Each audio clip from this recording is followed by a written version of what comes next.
बाकी देवता जी के प्रमुख भूंडा महायज्ञ, जो कि अपने आप में अभी आपने दलगांव में देखा होगा जो भूंडा हुआ था, वहां पे हमारे देवता जी की यजमान पे जो है जैली, जिसको बेड़ा कहते हैं, वो गए थे। तो देवता महेश्वर जी बुजुर्ग देव, मतलब सबसे बड़ी शक्ति मानी जाती है वैसे। तो हमारे भी यहाँ भूंडा होगा आने वाले समय में, उनके बाद सबसे बड़ा भूंडा जो है हमारा ही माना जाता है यहाँ। तो जैसे दलगांव में हुआ, वहां पे जैली हमारे देवता जी के ऊपर गया, यहाँ पे बौंदरा देवता जी की जमान पे जाएगा। जब वहाँ बौंदरा जी को होगा तो वहाँ बकरालू जी के। तो ये तीनों जो महाशक्तियां ये आपस में भूंडे को करती है मेल जोल के लिए, ताकि एक दूसरे से मेल जोल बना रहे, एकता बनी रहे और हमारी संस्कृति बची रहे। देवी देवता भी पहले इसलिए साथ में ये फंक्शन करते थे, ताकि भाई आदमी एक रहे और संस्कृतियां बची रहे हमारी। ठीक है जी। तो देवता जी अभी भी क्या करते हैं, जब वहां पे हमारा राउंड शुरू हो जाता देवता जी का, वहां पानी निकलना शुरू हो जाता थोड़ा थोड़ा, फिर देवता जी अपना शीर लगाएंगे तो पानी पूरा मतलब बहुत ज्यादा आता है बाहर। वो पानी 3 महीने तक रहता है। उस पानी का उपयोग आप बड़ी से बड़ी बीमारी को ठीक करने में भी कर सकते हैं। मतलब अगर सच्ची श्रद्धा से उस पानी को पिया जाए, वो 2-3 महीने के बाद जो है वो पानी अपने आप ही खत्म हो जाता है, मतलब सूख जाएगा। फिर जब देवता जी राउंड में निकलेंगे तब वो जूरल में दोबारा से पानी का प्रादुर्भाव होता है। तो देवता महेश्वर जी का जूरल मेला हो गया, बीरशी हो गई, भूंडा हो गया। मैं थोड़ा सॉरी टू इंटरप्ट ना, थोड़ा सा मैं चाहता हूँ कि हमारे जो दर्शक हैं उनको किसी को तो पता है, लेकिन मैक्सिमम को हमारे भूंडा उत्सव के बारे में पता नहीं है। तो थोड़ा सा शॉर्ट में आप बता दीजिए कि भूंडा उत्सव है क्या। जी देखिए, सबसे पहले अगर आप द्वापर युग त्रेता युग की बात करें, विश्वानी देव सुविता दुर्तानी परसु धर्म तनासु, विश्व को प्रकाशित करने वाले सूर्य नारायण को हम नंगी आंखों से नहीं देख सकते। अगर हमारे सामने देवता महेश्वर जी, बकरालू देवता, बौंदरा देवता या आपके कुलिष्ट जिसको आप मानते हैं अपनी असली रूप में आ जाए ना, तो कहते हैं कि देवी देवताओं में, भगवान में लाखों करोड़ों सूर्य का तेज होता है। ये तो आपने भी सुना होगा। बिल्कुल। तो हम एक सूर्य को नहीं देख पा रहे जो पूरी सृष्टि को जगमगा रहा है, ऊर्जा दे रहा है। ठीक है जी, अपने कर्म से नहीं भटक रहा। सुबह आता है, शाम को अस्त हो जाता है। तो उसी प्रकार से अगर देवता महेश्वरी किसी भी शक्ति को अगर आपने देखना हो तो उसको देखने के लिए सबसे पहले क्या चाहिए? पवित्रता मन का अंतकर्णेषु सविशतम। आपका मन साफ चाहिए। शरीर भगवान नहीं देखेगा आपका कि भाई शरीर में आपके कपड़े पहने हुए शुद्ध है, नहीं है। क्योंकि कर्चन कृतम वाक्य जम श्रवण नियजम कर्म जम वामान संवाप्रदम विहितम अविहितम। कान, नाक, मुंह, वाणी, वचन, नेत्र जाने अनजाने में जो है मनुष्य एक दिन में बहुत पाप करता है। आंखों से गलत देखता है, कानों से सुनता है, मुंह से बोलता है, मन में बैर है। तो जब तक हमारी शुद्धता, अंतरात्मा की शुद्धता नहीं होगी, मन की सफाई नहीं होगी, तब तक हम भगवान के दर्शन भी नहीं कर सकते। तो पहले द्वापर त्रेता युग में जो है सबसे बड़ा अश्वमेध यज्ञ किया जाता था, जिसमें घोड़ा छोड़ा जाता था। जो अगर तो उस घोड़े को कोई रोक लेता तब तो वहां पे मतलब वो समझो कि अश्वमेध यज्ञ अधूरा होता था, कि उनकी राज्य मतलब उनकी अधीनता स्वीकार नहीं हुई है जिसने अश्वमेध यज्ञ रचाया। अगर वो घोड़ा सारे में निकल गया तो समझो अधीनता स्वीकार है, जैसे श्री रामचंद्र जी ने भी किया था। महाभारत खत्म होने के बाद युधिष्ठिर ने किया था। सुमेरु पर्वत से जो है 10,000 घोड़े, 1 लाख सैनिक, 10,000 हाथी, ऋषि व्यास जो कि सबसे बड़े वेद व्यास थे, उन्होंने उनको बताया था कि आप सुमेरु पर्वत पे जाओ, जो कि भोलेनाथ के कैलाश पर्वत, सुमेरु, हिमालय पर्वत, 3 पर्वत इनके बहुत प्रिय है। तो वहां से वो सोना लेके आए थे, तब जाके अश्वमेध यज्ञ हुआ। तब खुद सोचो आप 10,000 घोड़े, 1 लाख सैनिक में कितना सोना आया होगा। तो एक अश्वमेध यज्ञ करने के लिए इतना खर्च आता था। तो आया कलयुग। कलयुग में चलता नरमेध यज्ञ। नरमेध यज्ञ बोलते हैं कि अब इसमें एक प्रकार से आदमी की बलि लगती थी पहले। अच्छा। वो कोई आदमी, हम लोग नहीं लेते थे उसको। आपने देखा होगा जो रस्सी पे डालते हैं वो बेड़ा टाइप, उनकी अलग ही जात होती है।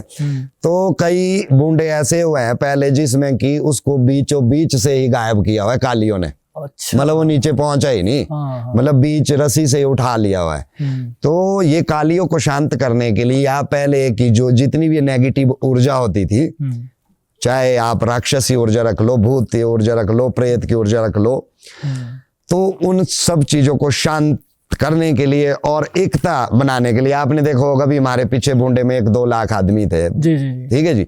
तो इससे हमारी संस्कृति, एक दूसरे के गांव का जो कल्चर है, एकता बनती है, आपस में मेल जोल बढ़ता है और अपनी संस्कृति को जो है हमेशा जो है बचाए रखने में हमें प्रेरणा मिलती है इन चीजों को देख के।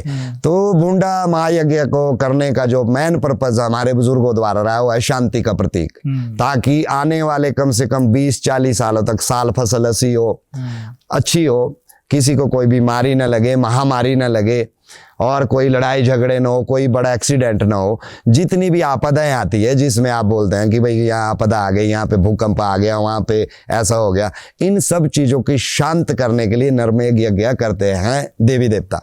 तो हर देवी देवता नरमेघ यज्ञ भूंडा भी नहीं कर सकते। इसमें 5, 7, 8, 10 ही देवता ऐसे है जो हिमाचल में प्रमुख, जिनको पीढ़ी बोलते, पीढ़ी का देवता, प्रमुख देवता माना गया है, वही नरमेघ यज्ञ करते हैं। बाकी शांत भी करते हैं कई देवता। शांत और भूंडे में आदमी उतने ही होते हैं, मतलब इनकी थोड़ी सी जो विधियां वो अलग अलग है, अब अपनी है, ठीक है जी। तो भूंडा महायज्ञ तो शांति का प्रतीक है, जहां तक मेरे को अपनी नॉलेज है, जो हमने सुना हुआ है। इसलिए शांति को और साल फसल ताकि अच्छी भूखमरी न रहे, विश्व शांति के लिए नरमेघ यज्ञ किया जाता है। ऐसा भी हो कि इससे पहले कभी हिस्ट्री में कि जब वो रस्सी से लेकर जो गए, वो रस्सी टूट गई या वो नीचे गिर गए या कुछ ऐसा हुआ भी आने वाले समय में, पिछले 8-10-20 सालों में हुआ कभी ऐसा कुछ हिस्ट्री में है कुछ? देखो, जहां तक तो हमने सुना है, इससे पहले ये कि बेड़ा बीच से गायब तो जरूर हुआ है। अच्छा, गायब हो जाता? हाँ, गायब तो जरूर हुआ है। कई जगह बेड़ा नहीं भी मिलता क्योंकि बेड़े की जाति अलग है। तो कई बार ऐसा भी हुआ है कि वो जहाँ बेड़ा नहीं मिला उसकी जगह बकरा भी डालना पड़ा लोगों को। अच्छा, मतलब अनुष्ठान को पूर्ण करने के लिए बकरा भी डाला। तो बकरा तो हमारे इस भूंडे में भी पड़ा हुआ है। अच्छा, तो यहाँ पे हमारे, आपने सुना होगा, स्वतंत्रता सेनानी श्री पंडित पद्म देव जी, जो हमारे स्वतंत्रता सेनानी थे, महात्मा गांधी नेहरू जी के साथ जिन्होंने स्वतंत्र लड़ाई लड़ी थी, वो भी हमारे नेता यहीं पार जो गांव दिख रहा, बमनोली से, मुखिया फैमिली से थे। अच्छा। तो फिर बीच में उन्होंने एक भूंडे में रोक लगाई थी, 65 के भूंडे में। उस टाइम बकरा पड़ा था यहाँ, लेकिन उनको उसका खामियाजा भुगतना पड़ा था। देवता जी ने काफी सजा दी थी उनको। अच्छा। अब मैं उस पर ज्यादा नहीं बताना चाहूंगा। बिल्कुल बिल्कुल। पर यह है कि हमारी हिस्ट्री में तो कभी रस्सी नहीं टूटी है, ठीक है जी। अब जो दलगांव में रस्सी टूटी है उस पे देखो, काफी मैंने सुना कि ऐसा हुआ, वैसा हुआ, कैसा हुआ, उसमें कुछ भी नहीं हुआ। वो श्री देवता महेश्वर जी, बकराड़ू देवता, बौंदरा देवता जी की मर्जी थी। वो क्यों थी? क्योंकि एक तो पहले हमारे जो कल्चर है, हम अपने कल्चर को भूल रहे आज के टाइम, हम जा रहे बाहर को। जो हमारी मुंजी प्रथा है ना जी, ये पहले 1 साल पहले से इसको बांटते हैं लोग। फिर वो जो बेड़ा होता है वो उसको 10 बारी चेक करने आएगा, फिर वो देखेगा कि कहीं से गलत है, कहीं से ऐसी, क्योंकि पढ़ना उसको एक्सपीरियंस है। बिल्कुल बिल्कुल। तो उन्होंने जो है मुंजी 3 महीने में तैयार की मेरे आइडिया से, और मुंजी भी बाहर से लाई थी, बिलासपुर वगैरह से, अपनी घास नहीं थी वो, ठीक है जी। तो अगर मान लो वो बेड़ा डालते हुए टूटती, तो वो तो नेचुरल बुजुर्ग आदमी है बेचारा जो उस पे आ रहा था, वो तो वैसे भी मर ही जाना था, है ना जी। तो आने वाले टाइम में भूंडे बांडे तो वैसे ही बंद हो जाने थे। प्रशासन ने तो हमारे कल्चर को बंद कर देना था। वो थोड़ी कानून तो नहीं मानता ना जी किसी की बलि बिल्कुल लगती। बिल्कुल। अगर वहाँ बलि लगती तो भूंडा और भी शुभ था, क्योंकि नरमेघ यज्ञ बोलते इसको है। अच्छा, मतलब अगर वो बलि लग जाए तो शुभ माना जाता है? शुभ माना जाता है जी। तो लेकिन अगर वो वहाँ रस्सी टूटी है तो उसका भी कुछ कारण होगा, देवता जी ने उनको नया जीवन दान दिया है, ठीक है जी, ताकि लोगों की आस्था भी बनी रहे और भूंडा भी पूरा हुआ। बाद में बेशक चलो स्पेस उसका छोटा किया, तो कम से कम हमारा अनुष्ठान तो पूर्ण हुआ ना जी। बेड़े वाला रस्सी होती है ना। हाँ। ऐसे आइडिया बताओ आपको, कितनी मीटर होती है, मतलब ऐसे कितने दूर तक वो? लगभग मीटर तो जी, अब उसका तो ऐसा होता है कि लोगों का, हाँ, स्पेस होता ना, वो लगभग अगर आप ऐसे सीधे में चलेंगे तो 1.5 किलोमीटर आ जाएगी। 1.5-2 किलोमीटर, 1.5-2 किलोमीटर, 1500 मीटर मान के चलो। हाँ, 1500 मीटर मान के चलो, इतनी लंबी होती है। वो बना के करते उसको इतनी लंबी। और नीचे क्या होता है? नीचे वैसे ही पेड़ वगैरह? नीचे कुछ नहीं, बस नीचे 2 खूंटे लगाते हैं इस तरह मोटे मोटे ना, बस उसमें बांधते हो। ऊपर भी वही खूंटे लगेंगे, उसमें बीच में रस्सी, बाकी कुछ नहीं होता, बस उस पे ले आते हैं नीचे उसको। वो तो पहले से प्रथा है। बाकी वैसा आज तक नुकसान तो कभी हुआ नहीं। पर चलो जो भी है, जब हमारा भूंडा होगा आगे, हम तो कोशिश करेंगे उस टाइम की भाई हमारी अच्छी रस्सी बने। बिल्कुल बिल्कुल। हाँ जी, हाँ जी। बिल्कुल।